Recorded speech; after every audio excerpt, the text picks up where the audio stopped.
जय योगेश्वर, जय श्री कृष्ण। आज वसंत पंचमी, माघ महिन्यातील शुक्ल पंचमी। आजपासून वसंत पंचमीची सुरुवात झालेली आहे। आपल्या जीवनामध्ये वसंत फुलावा, वसंत यावा, यासाठी आपण खरोखरीच प्रयत्नशील आहोत का? हा विचार आपण विचारानुसार करणं आवश्यक आहे। कारण आज आपण जर समाजामध्ये पाहिलं तर खरोखरीच वसंत पंचमीचं महत्त्व आपल्या हिंदू बांधवांना, हिंदू भाऊताईंना आहे का? कारण मुळातच संस्कृतीबद्दल एक प्रकारचं अनाकर्षण, एक प्रकारचं नैराश्य किंवा असं वाटू लागलं त्याचा काही उपयोग नाही आहे। आणि जे पाश्चिमात्य संस्कृतीत ज्या बाबी या लागलेल्या आहेत त्या महत्त्वाच्या आहेत असं ज्यावेळेस मी वाटू लागतं त्यावेळेस निसर्गाकडं जी आपली नैसर्गिक ओढ असती ती नैसर्गिक ओढ थांबती। फक्त आणि फक्त भोगापुरतं आपण निसर्गाकडे पाहतो, जे आज आपण प्रत्यक्ष पाहत आहोत आणि अनुभवत आहोत। आणि त्या दृष्टिकोनातून जर खरोखरीच मला निसर्गाकडे जायचं असेल, निसर्ग समजून घ्यायचा असेल, तर आपल्या भारतीय संस्कृतीने जे ग्रंथ दिलेले आहेत, जे विचार दिलेले आहेत, ते विचारामधलं जे महत्त्वाचा विषय आहे ते आज आपल्याला कशा प्रकारे ॲप्लिकेबल होईल, आज आपण कशा प्रकारे ते आपल्या जीवनात आणू शकू, ह्या भूमिकेतून आपण श्रीमद भगवद्गीता आणि महाभारताचा अभ्यास करीत आहोत। आणि त्यापैकी या ज्या भवान भीष्मश्च कर्णश्च कृपश्च समिती जय हा पहिल्या अध्यायातील 8वा श्लोक जो आहे त्यापैकी आपण भवान म्हणजे आपलं हे द्रोणाचार्याचं चरित्र पाहिलं, पितामह भीष्माचं चरित्र पाहिलं। आज आपण महारथी कर्ण, महारथी कर्ण, दानशूर कर्ण हे शब्द आलं की त्याच्यासमोर आपण फारच असं ठेंगणे आणतो। अगदी आपली ह्याशा सगळ्या महारथीच्या समोर पायाच्या अंगठ्या इतकी पण आपली पात्रता नाही आहे किंवा आपण पात्र नाहीच आहोत त्यांच्याबद्दल बोलण्यास। परंतु त्यांचे जे गुण आहेत, त्यांचे जे चरित्र आहेत ते आपण समजून घेण्याचा प्रयत्न केला तर ज्या ठराविक गुणामुळे किंवा एखादा जर त्यामध्ये दोष असेल त्या दोषामुळे मोठं चरित्र, भगवान इतपत होणारं चरित्र भगवान बनू शकले नाही किंवा कृष्ण बनण्या इतपत त्याची पात्रता असताना ते बनू शकले नाहीत। जसं आपण मागच्या वेळेस पितामह भीष्माचं पाहिलेलं होतं, प्रतिज्ञा, कॉन्स्टिट्यूशनलिस्ट होते, त्यांची प्रतिज्ञामुळे आणि बाकी अन्य कारणामुळं ते भगवान श्रीकृष्ण इतके महान बनू शकले नाहीत। महारथी होते पण महान बनू शकले नाहीत। त्याचप्रमाणे हे कर्ण महान बनू शकले नाही आणि कृष्ण इतके महान नाही बनू शकले। त्याच्या मागची जी एक भूमिका आहे समाजामध्ये, द्रोण किंवा भीष्माचार्य इतकं लिहिलं गेलं नाही किंवा सांगितलं गेलं नाही, तितकं कर्णाबद्दल भरपूर पुस्तक आहेत। बऱ्या मोठ्या मोठ्या श्रेष्ठ लोकांनी त्याबद्दल त्यांची व्यथा आहे, कर्णाच्या जीवनावरती झालेले, त्यांच्यावर झालेले अन्याय, कर्णाची व्यथा हे वेगवेगळ्या प्रकारे व्यक्त केलेली आहेत। पण कर्णाच्या जीवनामध्ये त्या सगळ्या गोष्टी होत्याच, पण आज आपण कर्णाचं एक वेगळ्या अँगलनं बघण्याचा प्रयत्न करत आहोत की ते कर्ण इतका महान शूर होता, दानशूर होता, तरी पण ते एका कोणत्या दोषामुळं किंवा ते इतकी मोठी चरित्र होती, ते आपल्या जे श्रीमद भगवद्गीतामध्ये भगवंतांनी सांगितलेलं आहे की एखाद्या दोष माणसामध्ये निर्माण झाला तर त्याची परिणिती कशा प्रकारे होते आणि ते धर्म आणि अधर्म मध्ये आपण कशा प्रकारे ते पाहू शकतो, ह्या अनुषंगाने थोडक्यात आपण त्याचं जे कर्णाचं चरित्र जे आहे आपल्याला सगळ्यांना माहिती आहे की जनरली कर्ण हा कुंतीचा थोरला मुलगा आहे आणि ते सूर्यांकडून त्यांना मिळालेला आहे। आता कर्णाची जन्मकथा, बाकी सगळं पांडवाची जन्मकथा आपण ह्यापूर्वी सगळ्या गोष्टी पाहिलेल्या आहेत, त्यामुळे डीप मध्ये आपण ते जात नाहीये। दानशूर हे जे कर्ण आहे, कुंतीनी ज्यावेळेस मग ती अविवाहित होती त्यावेळेस मग सूर्यांकडून त्याला मिळालेलं जे आशीर्वाद होतं, त्या वरदान होतं, त्या वरदानाची प्रचिती करण्यासाठी उत्सुकतावश त्यांनी ते मंत्र म्हटला आणि त्याला हा दानशूर कर्ण म्हणजे कर्ण हा पुत्र जन्माला आला, सूर्याने त्यांना दिला. परंतु त्यावेळेच्या परिस्थितीमुळे त्याला प्रॅक्टिकली शक्य नव्हतं, म्हणून त्यांनी एका पेटीमध्ये नदीमध्ये ते वाहून दिलं.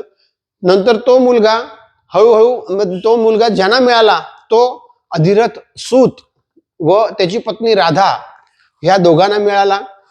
राधाला कर्णाला पाहिल्यानंतर, मुलाला पाहिल्यानंतर वात्सल्य उचमळून आलं, म्हणून त्यांनी सांभाळण्यास सुरुवात केली आणि त्या दोघांनी मिळून त्याचं नाव ठेवलं होतं वसुषेण. कर्ण हा श्रेष्ठ आध्यात्मिक सात्विक उपासक भक्त आणि ज्ञानी होता, परंतु तो लघुता ग्रंथीनं किंवा न्यूनगंडानं पीडित होता. तो अत्यंत महत्वाकांक्षी होता. आणि न्यूनगंड कशामुळे निर्माण झाले आणि दुर्योधनाची मित्रता कशी झाली? कारण ह्याच्यामध्ये ज्यावेळेस आपण धर्म अधर्म किंवा श्रीमद भगवद्गीता महाभारतामध्ये धर्म हा शब्द दिलेला आहे.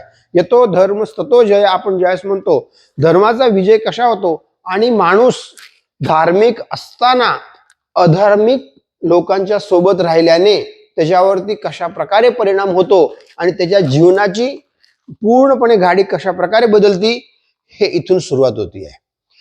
कारण काय मुळात भाग जो आहे की न्यूनगंड कर्णामध्ये निर्माण झालेला होता. त्याचप्रमाणे दुर्योधन त्याचा हा मित्र कसा झाला, हे दोघांची सांगड वेगळी आहे.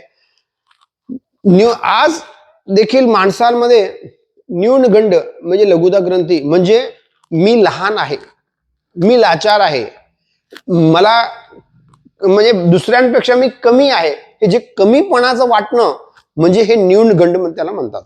आता त्या दृष्टिकोनातून सुरुवात कशी झाली, अगदी बिगिनिंग बघायला झालं तर त्यावेळेस द्रोणाचार्यामध्ये त्यावेळेच्या परंपरेनुसार संपूर्ण कौरव आणि पांडव जे राजकुमार द्रोणाचार्याच्या आश्रमात शिकत होते, त्या आश्रमात शिकल्यानंतर द्रोणाचार्याकडनं ज्ञान घेतल्यानंतर आपण जे डेमॉन्स्ट्रेशन म्हणतो, जसं 15 ऑगस्ट आणि 26 जानेवारीला प्रत्येक शस्त्र अस्त्राचं डेमॉन्स्ट्रेशन केलं जातं आणि शस्त्राची ताकद काय आहे आणि आपण किती शिकलेलो आहोत, किती ताकदवार आहे हे दाखवण्याच्या दृष्टिकोनातून जे प्रदर्शन भरलं जातं, तेव्हा त्या अनुषंगानं प्रत्येक राजकुमाराचं जे शस्त्रविद्या त्यांनी शिकलेली होती ते शस्त्रविद्याचं प्रदर्शनासाठी संपूर्ण गाव आणि संपूर्ण राज्य एकत्र झालेलं होतं. त्यासमोर प्रत्येकाने आपापले कौशल्य दाखवलं. त्यामध्ये अर्जुन हा श्रेष्ठ धनुर्धारी, आज जसं म्हणजे अब्दुल कलामजींनी आपले अग्निपंख आणि बाकी वेगवेगळे जे अग्निपंख जे निर्माण केलेलं आहे, म्हणजे जे आज क्षेपणास्त्र आहेत, अग्न्यास्त्र आहेत, त्यासारखी त्यावेळेस सगळे वेगवेगळे शस्त्रचा प्रयोग अर्जुनाने करून दाखवलेला होता. आणि त्या शेवटी सगळे हे अर्जुन धनुर्धारी श्रेष्ठ धनुर्धारी म्हणून डिक्लेअर झाला.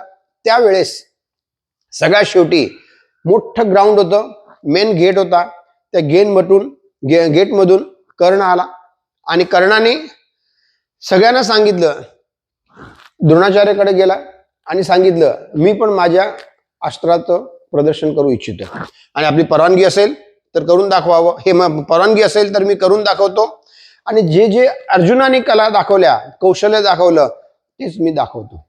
द्रोणाचार्यांनी त्याला परवानगी दिली आणि त्यांनी सगळे त्याप्रमाणे कौशल्य करून दाखवलं. तदनंतर त्यांनी अर्जुनाला ओपन चॅलेंज दिली, खुलं आव्हान दिलं की काय असेल तर माझ्याशी लढ. त्यावेळेस कृपाचार्याने सांगितलं, हा अर्जुन पांडवाचा मुलगा, ह्याचा राजाचा मुलगा, हा तुझी ओळख काय ते सांग. त्यावेळेस कर्ण हा राजाचा मुलगा नव्हता, तो एक सुताचा मुलगा होता. असल्या कारण ते स्वतःची ओळख काय सांगणार, कारण तिथं जे काय प्रदर्शन भरलेली होती आणि त्या प्रदर्शनाअंतर्गत जे राजकुमार होते ते राजकुमार एकमेकांसमोर लढू शकत होते, बाकी राजकुमाराशिवाय दुसऱ्या समोर लढण्याची परवानगी नव्हती. त्या भूमिकेतून तो पात्र होता, श्रेष्ठ होता, धनुर्धारी होता, पण फक्त आणि फक्त तो राजकुमार नसल्या कारणानं तो लढू शकला नाही किंवा चॅलेंज दिली, आव्हान दिलं, पण आव्हान या फक्त एका दोषामुळं तो अर्जुनाविरुद्ध लढू शकला नाही. आणि त्यावेळेस आपल्या त्यावेळेस जे आपलं दुर्योधन आहे, दुर्योधनाने ती संधी स्वीकारली. संधी स्वीकारून त्यांनी ह्याला कर्णाला जवळ केलं, त्याला अंग देशाचा राजा डिक्लेअर केला. पण त्यावेळेस मी सांगत असताना राजा वेगवेगळे प्रकारचे असतात. एक जयनंतर हायरकीने आलेले असतात, त्यानंतर जन्माने आलेले असतात, त्याशिवाय सेनापती ह्याला पण राजा म्हटलं जातं. म्हणून त्यांनी अंग देशाचा राजा त्यावेळेस त्याचा राज्याभिषेक केला आणि अंग देशाचा राजा त्याला डिक्लेअर केला. त्यावेळेस कर्णाने विचारलं, तुला काय पाहिजे? दुर्योधन म्हटला, मला तुझी मित्रता पाहिजे, बाकी काय नको. कारण कौरव लोक लहानपणापासून अर्जुन आणि भीमा विरुद्ध दुर्योधन तर लढू शकत नव्हता, आणि अर्जुनाची जी श्रेष्ठ धनुर्धारता होती तसा कोणीही वीर, कोणीही धनुर्धारी कौरांमध्ये नव्हता. म्हणून त्यावेळेस दुर्योधन हा व्यवस्थित पॉलिटिशियन होता. त्यांनी ती संधी साधली आणि आपल्याकडे पण अर्जुनच्या विरुद्ध लढणारी कोणतरी व्यक्ती असावी, त्यासाठी त्यांनी कर्णाला आपल्यासोबत करून घेतलं. आणि त्यावेळेस जी एक न्यूनता निर्माण झालेली होती कर्णामध्ये, की मी राजा नाही, मी राजकुमार नाही, मी राजवंशात जन्माला आलेलो नाही, त्यामुळे मी अर्जुन विरुद्ध लढू शकत नाही. आणि ही जी न्यूनता त्याच्यामध्ये जी निर्माण झाली होती, आणि ती न्यूनता काढण्यासाठी, अर्जुनाविरुद्ध लढण्यासाठी, अर्जुनापेक्षा तो मोठा आहे हे दाखवण्यासाठी त्याने दुर्योधनाची साथ स्वीकारली, मैत्री स्वीकारली. आणि ती मैत्री स्वीकारल्यानंतर आजीवन तो त्याच्यासोबत राहिला. आजीवन त्यांनी ते आपला प्राण देऊन पण त्यांनी म्हणजे मैत्रीचं श्रेष्ठ उदाहरण त्यांनी दिलं, आणि मैत्रीचं श्रेष्ठ उदाहरण देऊन त्याप्रमाणे त्यांनी दुर्योधनासोबत तो प्रामाणिक राहिला. आता इथं हा एक भाग झाला लहानपणाचा. त्यानंतर ज्यावेळेस मग युद्ध सुरू व्हायची होती, त्यावेळेस प्रथम भगवान कृष्ण त्यांना भेटायला गेले. याप्रमाणे तू पांडवाचा भाऊ आहेस आणि धर्माच्या बाजून लढायला ये. त्यावेळेस त्यांनी नम्रपणे नकार दिला. त्यानंतर माता कुंती ज्यावेळेस त्यांना भेटायला गेल्या, त्यावेळेस मग कुंतीला कर्णाने आपली स्वतःची व्यथा बोलून दाखवली. ती कोणती होती, की तुम्ही मला लहानपणी सोडल्यामुळं मला जे कष्टदायक आणि माझ्यावरती जे अत्याचार झाले, अत्याचार इन द सेन्स मेंटली, आता जे मानसिकरित्या, खाऊन पिऊन त्याला कुठलेही अत्याचार नव्हते, परंतु अत्याचार म्हणजे मानसिकरित्या जे पात्र असताना त्याला अपात्र गणलं गेलं, ह्या दृष्टिकोनातून हे अत्याचार झाले आणि कष्टदायक त्याला जीवन जगणं भाग पडलं, हे त्यांनी सांगितलं. ते क्षत्रिय कुळात जन्माला आलेला होता, परंतु त्या संस्कारातून तो वंचित झाला.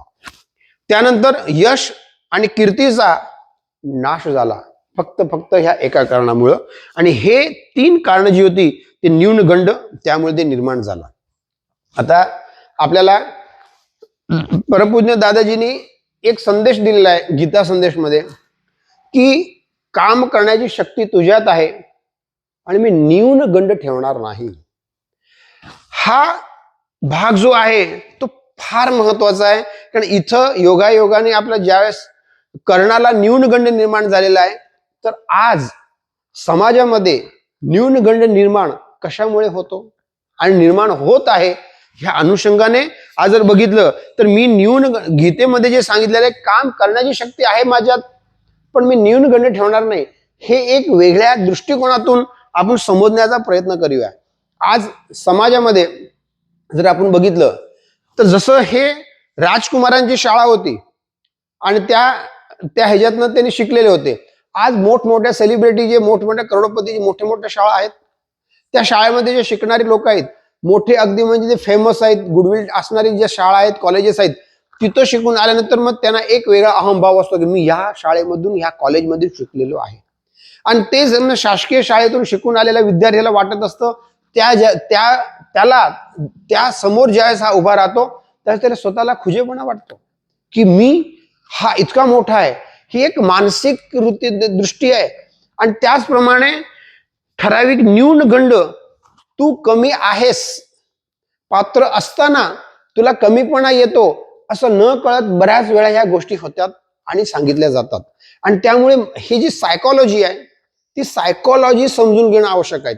आज समाजामध्ये इंग्रज लोक भारतापेक्षा अमेरिकन, राष्ट्रीय परराष्ट्रीय ह्या लोकांची संस्कृती मोठी आहे, ते श्रेष्ठ आहेत, मोठे आहेत.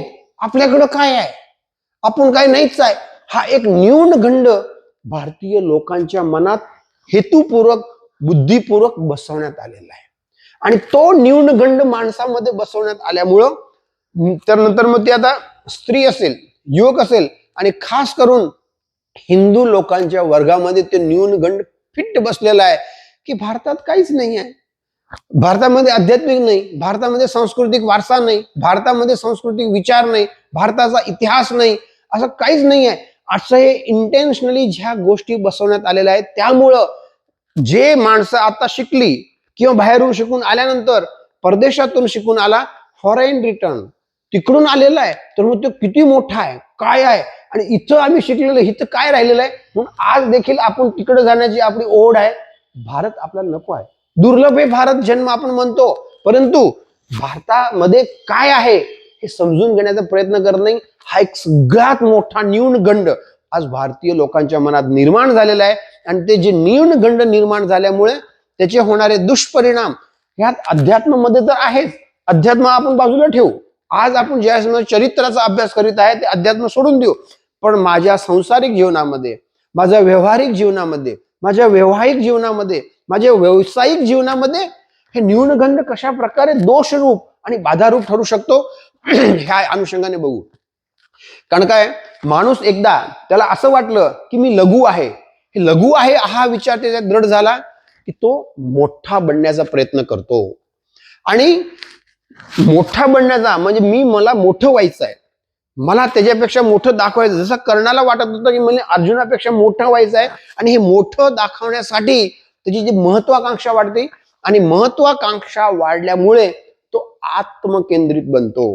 मग सेल्फ सेंटर्डनेस येतो त्याला, की बास मला माझ्यापुरतं बघायचं, मला मोठं व्हायचं आहे, माझ्यासोबत अदरवाईज कोणी असेल त्याच्यापेक्षा मला मोठं व्हायचं आहे, त्या सगळ्यांना मागे सारून, आणि तो आत्मकेंद्रित हळूहळू बनत जातो. आणि आत्मकेंद्रित तो झाला की त्याला फक्त आणि फक्त स्वतःचा विचार येतो, बाकी कोणाचा विचार येत नाही, म्हणजे स्वार्थी होतो. आणि स्वार्थी झाल्यानंतर आणि स्वार्थामुळे मी किती मोठा आहे हे दाखवण्याचा प्रयत्न करू लागतो, ते स्वतःला मोठेपणा दाखवतो, आणि मोठेपणा मिळतो तिथं त्याची जी संगत स्वीकारतो. आता हे पहिले जे 4 मुद्दे आहेत, मी लघु आहे हा विचार दृढ झाला की मोठा बनण्याचा प्रयत्न कर, हे सगळं मानसिक आहे, सायकोलॉजी आहे. फक्त एक मनामध्ये विचार आल्यानंतर ते विचाराचे परिणाम आपण कृतीद्वारा कशा प्रकारे व्यक्त करतो हे आज आपण समाजामध्ये, आपल्या स्वतःच्या जीवनामध्ये आणि आपल्या कुटुंबात देखील पाहू शकतो. फक्त सूक्ष्म दृष्टी निरीक्षणानं बघितलं तर गुरु बनण्याची महत्वाकांक्षा माणसाच्या जीवनामध्ये आज महत्वाकांक्षा वाढवली जाते. प्रत्येक घरामध्ये आज आई वडिलांना वाटतं माझा मुलगा मोठा व्हायला पाहिजे, आम्ही लहान आहोत, आमचा मुलगा मोठा व्हायला पाहिजे. नो डाऊट त्यांनी मोठं व्हायला पाहिजे, पण माणुसकी सोडून नव्हे. आई वडिलांना आता असं नाही वाटत की माझा मुलगा चांगला व्हायला पाहिजे, प्रथम चांगला मनुष्य हो, तदनंतर डॉक्टर, इंजिनियर, वकील, मोठा कुठलाही माणूस हो, तुझे जे अम्बिशन असेल, पण प्रथम चांगला माणूस हो, चांगला माणूस होऊन नंतर तू तयार कर. पण चांगला माणूस व्हायचं नाही शिकवलं जात. चांगलं माणसं व्हायचं, चांगला माणूस मला व्हायचा आहे, उत्तम मनुष्य व्हायचा आहे, श्रेष्ठ मनुष्य व्हायचा आहे, हे त्याला सांगितलं जात नाही, किंवा त्याप्रमाणे दिशा दर्शकता दाखवली जात नाहीये. फक्त मोठं व्हायचं आहे, मोठं होण्याच्या नादात मुलांना लहानपणापासून आत्मकेंद्रित बनवलं जातं, आणि ते आता बनत आहेत. आजच्या शिक्षणामुळे तुम्हाला मोठं व्हायचं आहे हे डोक्यात फिट झाल्यामुळे तो माणूस लहानपणापासून मुलगा आत्मकेंद्रित हळूहळू बनत जातो, आणि आत्मकेंद्रित बनला की स्वतःचाच विचार करतो. नंतर मग ठराविक वर्षानंतर आई वडिलांना वाटतं अरे हे आम्ही तुझे आई वडील आहोत, आमच्याकडे बद्दल लक्षच नाही आहे, आमच्याबद्दल विचारच करत नाही, स्वतःचाच तो विचार करतोय. पण निर्माण कशामुळे झालं, तो स्वतः आत्मकेंद्रित करण्यासाठी आपणच त्यांना प्रवृत्त केलं, शिक्षणानं प्रवृत्त केलं, समाजाने प्रवृत्त केलं. एक अशा प्रकारचं वातावरण निर्माण झालेलं आहे, त्या वातावरणामुळे त्यामध्ये तो वाहत गेला आणि तो प्रवृत्त झाला, आणि त्या ह्याच्यामुळं तो स्वार्थी झाला. आणि एकदा स्वार्थ जडला की त्याला मोठं व्हायचं आहे, हे मोठं होण्यासाठी तो जिथं मोठेपणा मिळतो तिथं ती संगत स्वीकारतो. आणि माझ्यापेक्षा मोठा कोणी नाही हे साबितीसाठी दुसऱ्यांचा उत्कर्ष सहन होत नाही, आणि उत्कर्ष सहन करणं होत नसल्यामुळं त्यांचं ते अपमान करतो. कारण आज आपण समाजामध्ये आपण बघतो, स्वतःची पात्रता नसते, पण मी पात्र आहे, मी केवढा मोठा आहे, त्यामुळे जी मोठी माणसं असतात त्याच्यासोबत फोटो काढण्यासाठी धडपडत असतात. ते मोठ्या माणसासोबत काढलेला फोटो ते आपल्या ड्रॉइंग रूम मध्ये, ऑफिसमध्ये, वेगवेगळ्या ठिकाणी लावतात. कारण त्याला हे दाखवायचं असतं मी केवढा मोठा आहे. हे सुरुवात इथून झालेली आहे. कारण तिथं जिथं मोठं सो कॉल्ड मोठी असतात, प्रत्यक्षात ते मोठी किती आहे हा पूर्णपणे विषय अभ्यासाचा आणि तो दुसरा विषय आहे. पण समाजामध्ये जे लोक त्यांना मोठेपणा देतात किंवा मग काही करून बाय हुकूर पद, प्रतिष्ठा आणि पैसा ह्याच्यामुळे माणूस मोठा होतो, ही एक भावना दृढ झाली आहे. त्यामुळे ज्यांच्याकडे पद आहे पण तो भ्रष्टाचारी असेल, ज्यांच्याकडे प्रतिष्ठा आहे पण त्याला निष्ठा नसेल, ज्यांच्याकडे पैसा असेल पण तो पैसा त्यांनी वाम मार्गाने किंवा नंतर बेकायदेशीर मिळवला असेल, त्यांना ते प्रतिष्ठा मिळते, पण त्याच्यासोबत ते राहण्यासाठी धावतात, त्याच्यासोबत राहण्यासाठी त्यांना अभिमान वाटतो. हे इथं येतं. कारण पद प्रतिष्ठा मिळते आणि आज प्रत्येक जण पद प्रतिष्ठेसाठी प्रयत्न करतो, कारण त्याच्यामुळे मोठापणा मिळतो आणि मोठे त्यांच्याकडे हे सगळं आहे म्हणून मी त्यांच्यासोबत राहिलं की मला पण मोठेपणा मिळेल, ह्या दृष्टिकोनातून ते त्याच्यासोबत राहतात. आणि दुसऱ्यांचा उत्कर्ष त्यांना सहन होत नाही.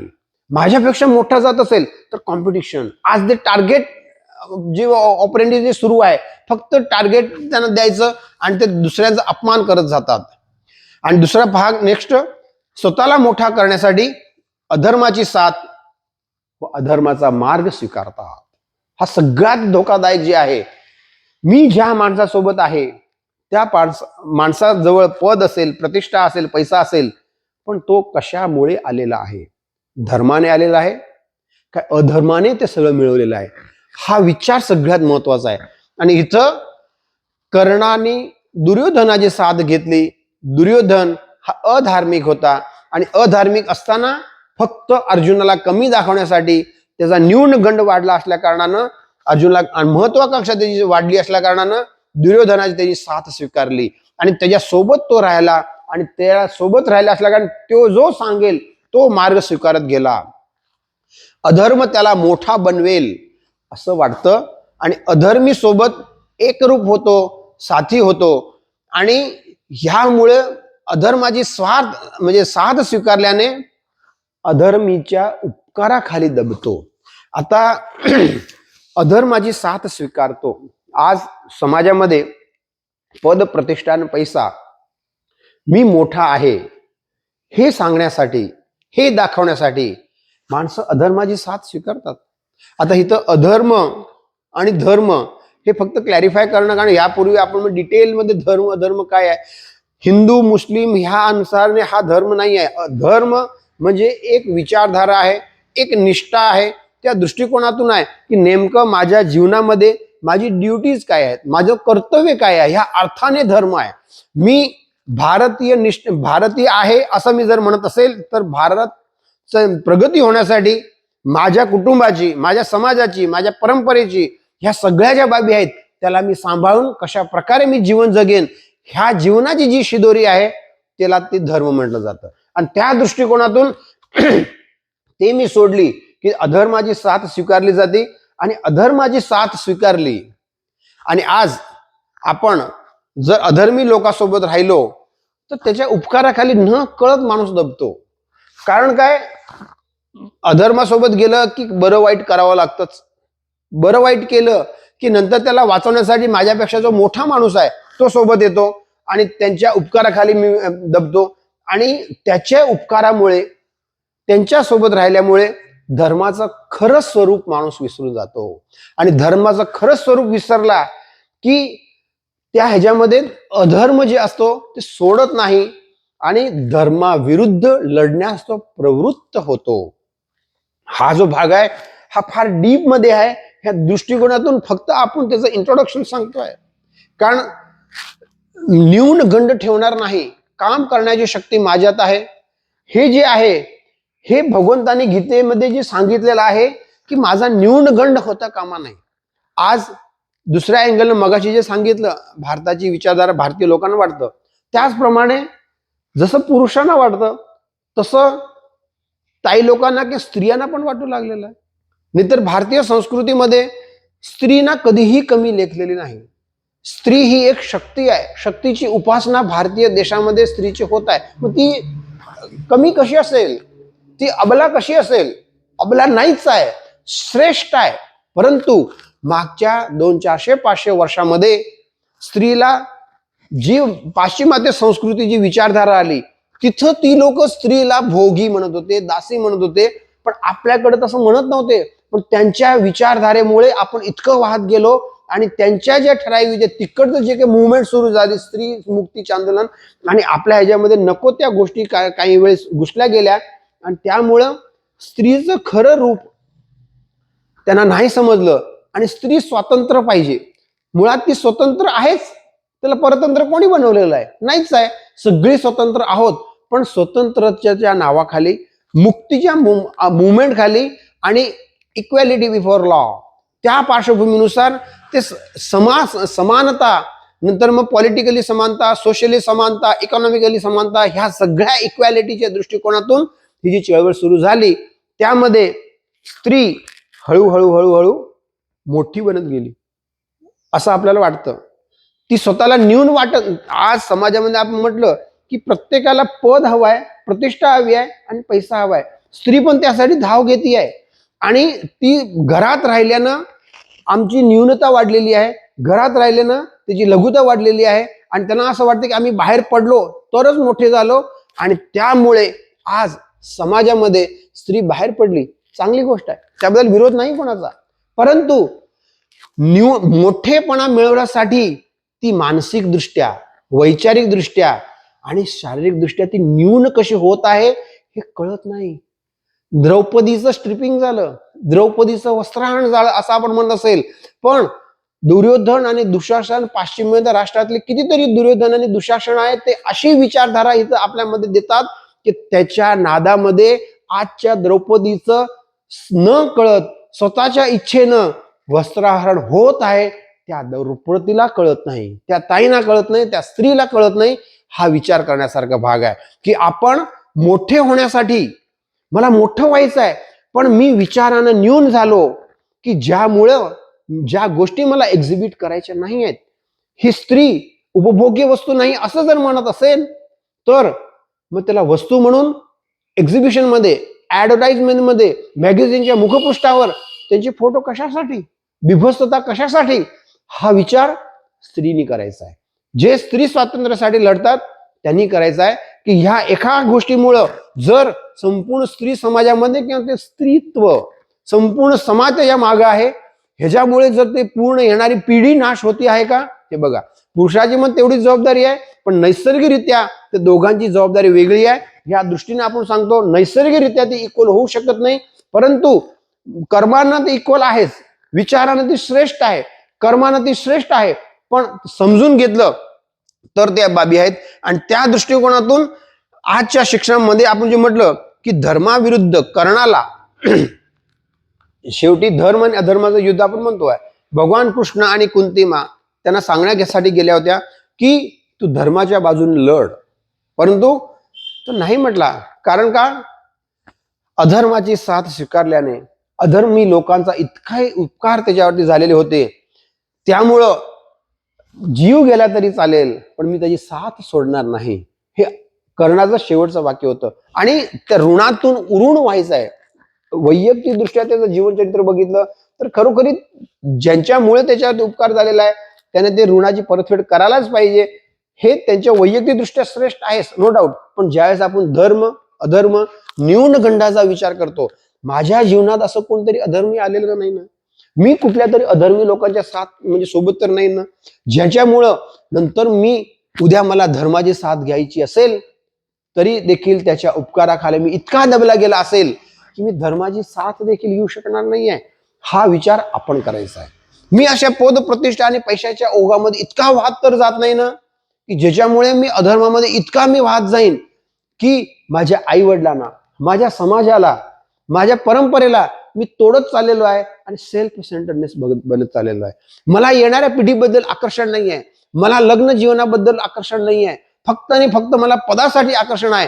हे अधार्मिक विचारामध्ये इतका मी वाहत चाललेलो नाही ना, कारण फक्त मला मोठं व्हायचं आहे, फक्त मला पद मिळवायचं आहे, मला प्रतिष्ठा मिळवायची आहे, मला पैसा मिळवायचा आहे. ह्याच्या कारणासाठी पद प्रतिष्ठा पैसा मिळाला, परंतु बाकी काही नसेल तर लोनलीनेस. आज समाजामध्ये लोनलीनेस हा एक प्रकारचा रोग वाढत चाललेला आहे. भारतामध्ये ते हळूहळू आता म्हणजे अतिक्रमण करू लागलेलं आहे. ते हळूहळू मग प्रसार होत चाललेला आहे. कशामुळं? फक्त आणि फक्त पद प्रतिष्ठा पैसा मुळं शेवटी ते सगळं त्यांना मिळतं 50 वर्षांनी, पण त्याच्यासोबत नाही आई वडील असतात, नाही पत्नीचं प्रेम असतं, नाही मुलांची ओढ असत, नाही समाजाची साथ असते, नाही राष्ट्राबद्दल एक प्रकारचा कर्तव्याचा विचार असतो. ते काही नसतं आणि त्यामुळे हे बाकी सगळं आहे, पद आहे, प्रतिष्ठा आहे, पैसा आहे आणि ते फक्त टाइमिंग पुरतं आहे. पण तिथं नंतर एक लोनलीनेस वाढतो आणि हा लोनलीनेस वाढू लागला की माणसाकडं सगळ्या गोष्टी असल्या तरी पण त्याला जीवन नकोसं वाटू लागतं. ह्या आपण कर्णाच्या जीवनातून ह्या गोष्टी आपण घ्यायच्या आहेत.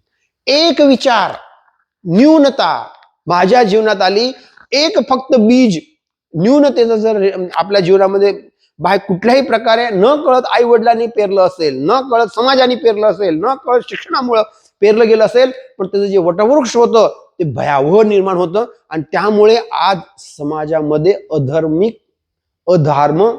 हे वाढत चाललेलं आहे. आणि त्या अनुषंगानं दानशूर करणं ह्याची जी दुसरी बाजू आहे, दुसरा जो भाग आहे ते आपण दुसऱ्या पुढच्या चिंतनामध्ये पाहू. कारण ह्याच्यामध्ये आहेत की बेसिकली ह्या ज्या बाबी आहेत, आता वेळेचा अभाव, कारण वेळ आपल्याला परवानगी देत नाही आहे, त्यामुळे पुढच्या वेळेस आपण जे बाकी जे आहेत ते पाहू. इतकं बोलून माझं भावपुष्प भगवंताचरणी अर्पण करत आहे.